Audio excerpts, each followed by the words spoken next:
श्री शिवाय नमस्तुभ्यं।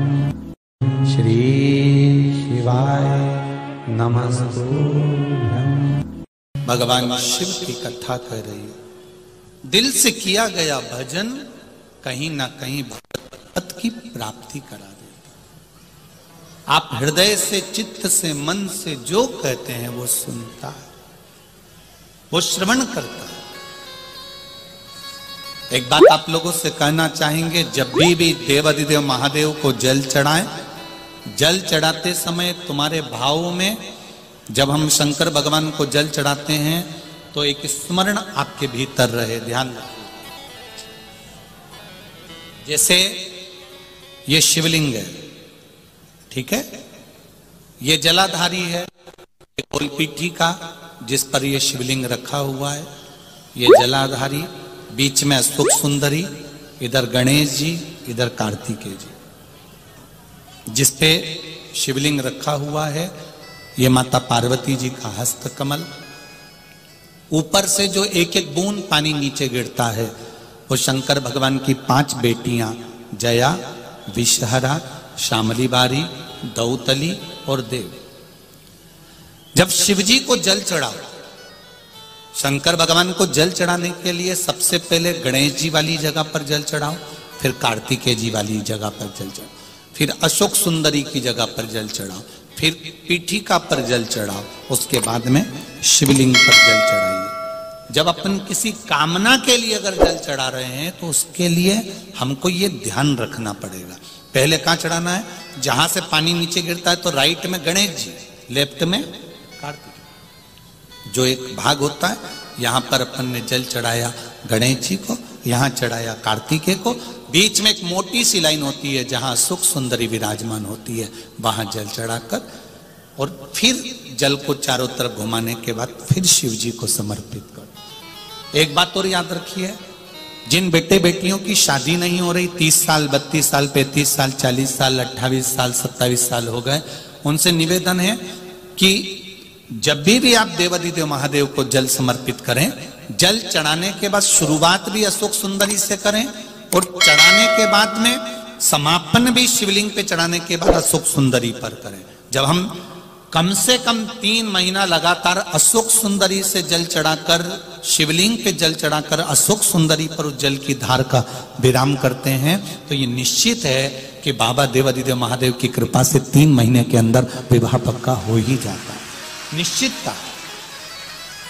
शिव को जल चढ़ाकर हम भगवान देवाधिदेव महादेव की आराधना कर सकते हैं। हमारा तो केवल इतना सा निवेदन है, अभी तक सारे ज्योतिषाचार्य को दिखा लिया, अभी तक सारे उपाय कर लिए, अब एक उपाय मेरे शंभू का जरूर कर देते, एक उपाय मेरे भोले बाबा का जरूर करना। कच्चा चावल जो होता है ना, इस चावल को पका लेना, ठीक है, और जिसकी भी राशि में मंगल हो महाराज, और विवाह नहीं हो रहा है, जैसे बच्ची 32 वर्ष की हो गई और कहीं का 35 साल का, कहीं का 40 साल का अगर हो भी गया है तो एक प्रयास जरूर कर। मेरे शंभू पर विश्वास रखकर चावल को बिना नमक का पका ले, ठंडा कर ले, उसमें 21 बेलपत्र बेटी या बेटा जिसका विवाह करना है वो उसमें डालना।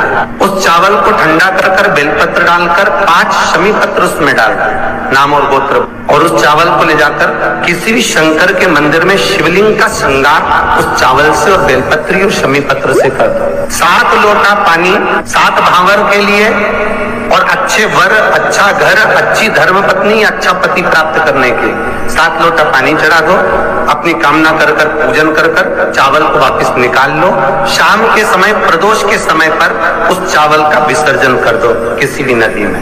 3 से 3.5 महीने लगेंगे जी, मंगल विवाह पक्का हो जाएगा। ना अंगूठी पिनाना है, ना नथ पिनाना है, केवल शिव पर विश्वास। शिव महापुराण में कोई ऐसा उपाय नहीं लिखा वेद व्यास जी ने जिस उपाय में धन लगता। 2-4 हैं, पैसा तो आ रहा है पर घर में टिक नहीं रहा। डॉक्टर में, पुलिस में, एक्सीडेंट आदि में, कहीं गलत जगह पर, व्यसन में अगर पैसा जा रहा है, जुए में, मांसाहार, मदिरा पान, या कहीं आया पैसा आने में कमी नहीं, आ रहा है पर टिक नहीं रहा, रुक नहीं रहा।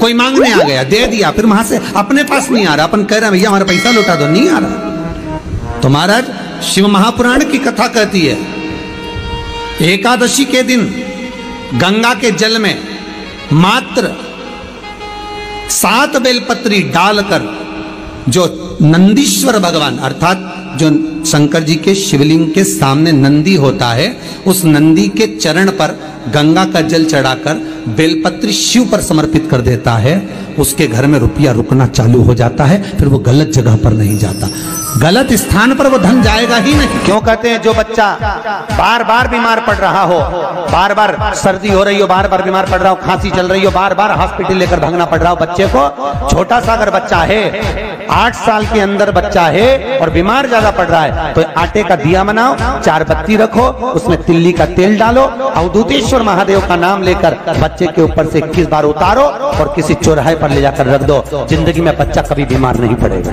बच्चा स्वस्थ रहे, आनंद में रहे, आनंद में रहे, स्वस्थ की मौत।